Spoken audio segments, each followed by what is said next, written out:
جناب عزیز اللہ غالب شامزئی اور اس کلام کی فرمائش میرے انتہائی محترم دوست اور سوشل میڈیا کے چمکتے دھمکتے ستارے مولانا سلیم الحق سواتی اور بھائی محمد یوسف خان رہنما جمعیت علماء اسلام جدہ۔ قیادت کی یہ زرد پگڑی قائد کے سر پہ سجتی ہے، جمعیت کی یہ زرد پگڑی ایوانوں میں گرجتی ہے۔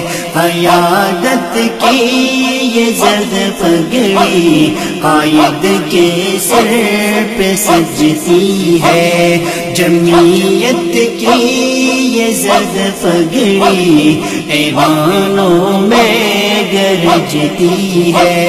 عرب میں بھی عجم میں بھی اسی پگڑی کا چرچا ہے، عرب میں بھی عجم میں بھی اسی پگڑی کا چرچا ہے۔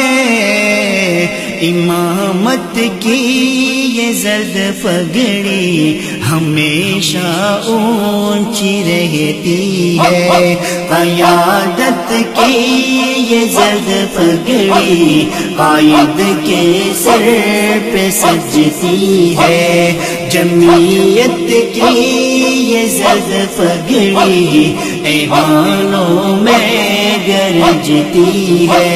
فرشتوں نے اسے پہنا، صحابہ نے اسے پہنا، فرشتوں نے اسے پہنا، صحابہ نے اسے پہنا۔ شہادت کی یہ زرد پگڑی قسم سے خوب لگتی ہے، قیادت کی یہ زرد پگڑی قائد کے سر پہ سجتی ہے، جمعیت کی یہ زرد پگڑی ایوانوں میں گرجتی ہے۔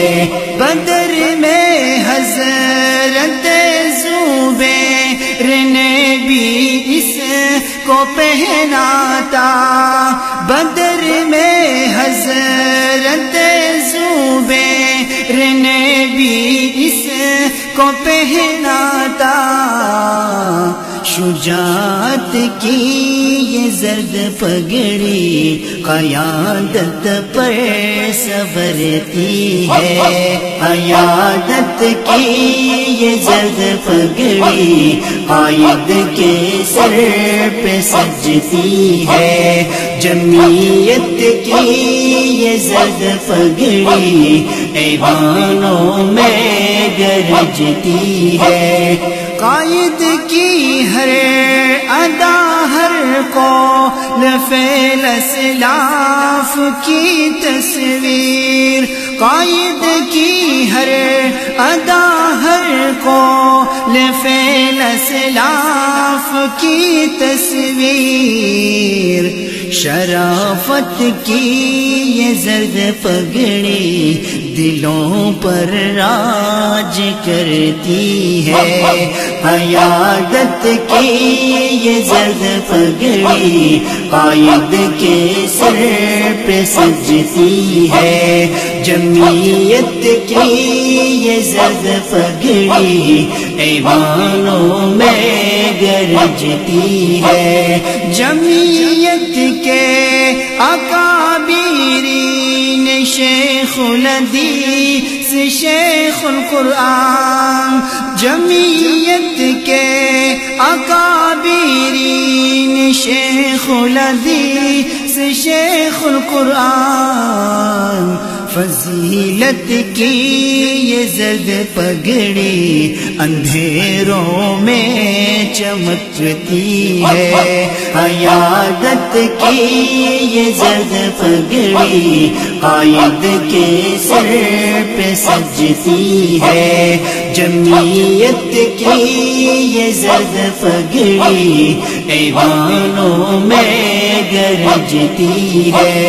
حقیقت ہے کہ